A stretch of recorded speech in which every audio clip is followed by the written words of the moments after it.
এটাকে মিসিসাগার জাপানিজ পার্কও বলা হয়। এবারে এই পার্কটার নাম কারিয়া পার্ক হলো কেন, চলো সে সম্পর্কে তোমাদের একটুখানি বলা যাক। এদিকে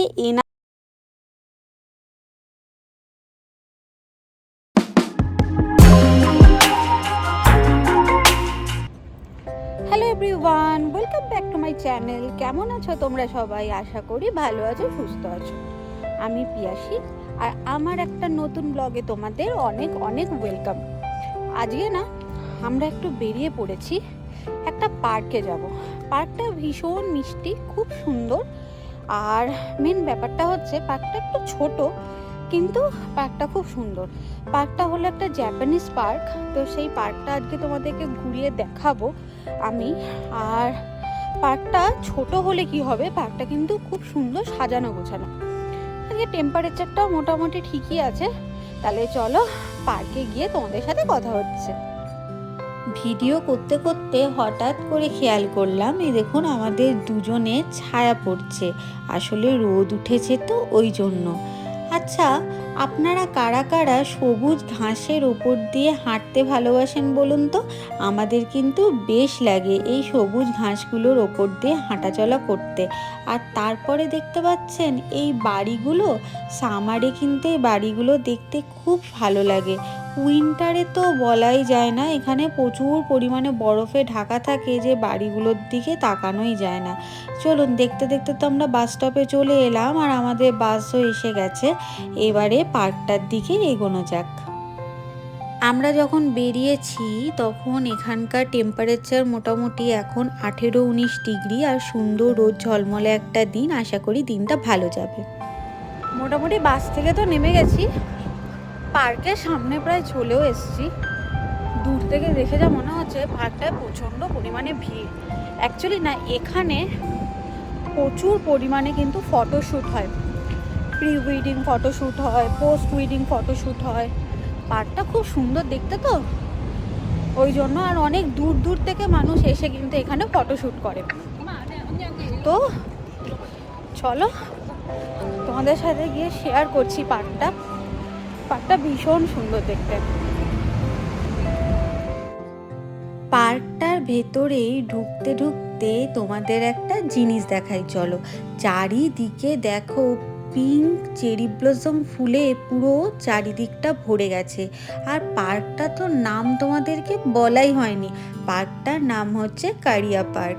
আর এদিকে দেখো চারিদিকে পুরো পিঙ্ক জাপানিজ চেরি ব্লসমে পুরো চারিদিকটা ভরে গেছে।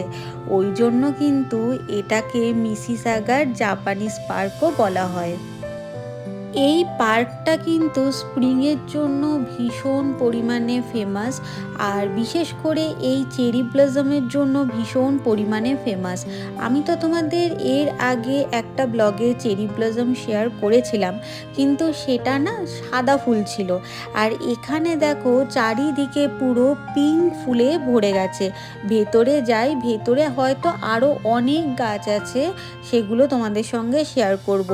কি তোমাদের হয়তো মনে হচ্ছে সামনেই টিকিট কাউন্টারে গেট, না না, এটা কোনো টিকিট কাউন্টারে গেট না।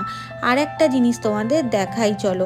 এখানে না দেখো এই যে ছবিটা করা আছে, এই ছবিটার মধ্যে দেখো অনেক ছোট্ট ছোট্ট ছবি নিয়ে কিন্তু এই ছবিটা তৈরি করা হয়েছে। কি সুন্দর না দেখতে লাগছে, পুরো অন্য রকম। যেই করেছে তার হাতের কাজ কিন্তু ভীষণ ভালো বলতে হবে। প্রথমেই পার্কটা আসার আগে তোমাদেরকে আমি বলেছিলাম পার্কটা কিন্তু খুব একটা বড় না, এমনকি এক রাউন্ড দিতে না দিতেই পার্কটা শেষ হয়ে যাবে।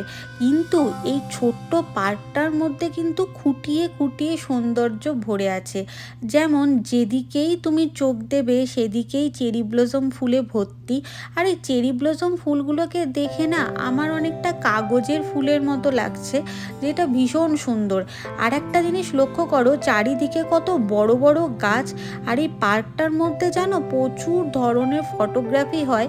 সেদিনকে এত ফটোগ্রাফি হচ্ছিল যে আমরা না আমাদের নিজেদের ছবি তোলার মতো সময়টুকুও পাইনি, আর জায়গাটুকুও পাইনি। অ্যাকচুয়ালি না, এই পার্কটা তো নাম হচ্ছে কারিয়া পার্ক, কিন্তু এটাকে কোনো জাপানিজ গার্ডেন বললে ভুল হবে না। এই পার্কটা কিন্তু জাপানিজ গার্ডেনের আদলেই বানানো। আর তোমাকে যদি স্প্রিং ভালো করে অনুভব করতে হয় তাহলে এই পার্কটায় একবার না একবার আসতেই হবে। আর এই পার্কটা জানো তো আমাদের মিসিসাগা টাউনে অবস্থিত। আর এখানে কিন্তু ভীষণ ভালো চেরি ব্লসম অনুভব করা যায়, সেটা তো তোমরা সামনাসামনিই দেখতে পাচ্ছ। এবারে এই পার্কটার নাম কারিয়া পার্ক হলো কেন, চলো সে সম্পর্কে তোমাদের একটুখানি বলা যাক।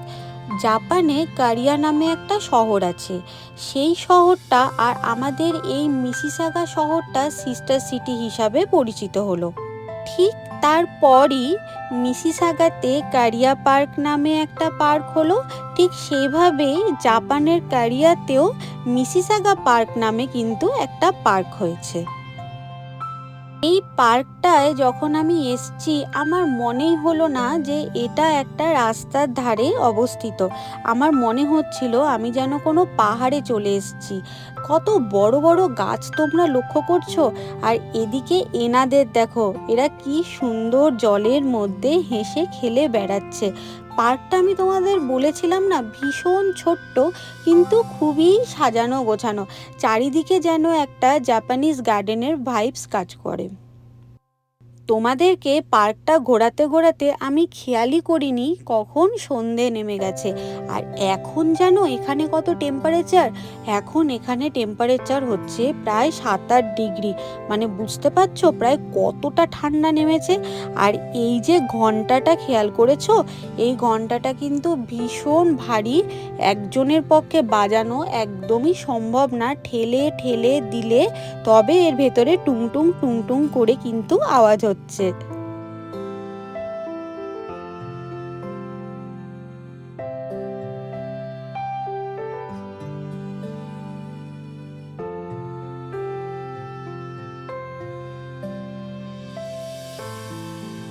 এবারে চলো পার্কের বাইরের দিকে তোমাদেরকে ভিউটা একবার দেখিয়ে দিই। পার্কের ভেতরের দিকে ভিউটা যতটা সুন্দর, পার্কের বাইরের দিকের ভিউটাও কিন্তু ততটাই সুন্দর। আর চারিদিকে দেখতে পাচ্ছ কত বড় বড় অ্যাপার্টমেন্ট আছে, তার ঠিক পাশেই কিন্তু এই ছোট্ট সুন্দর পার্কটা।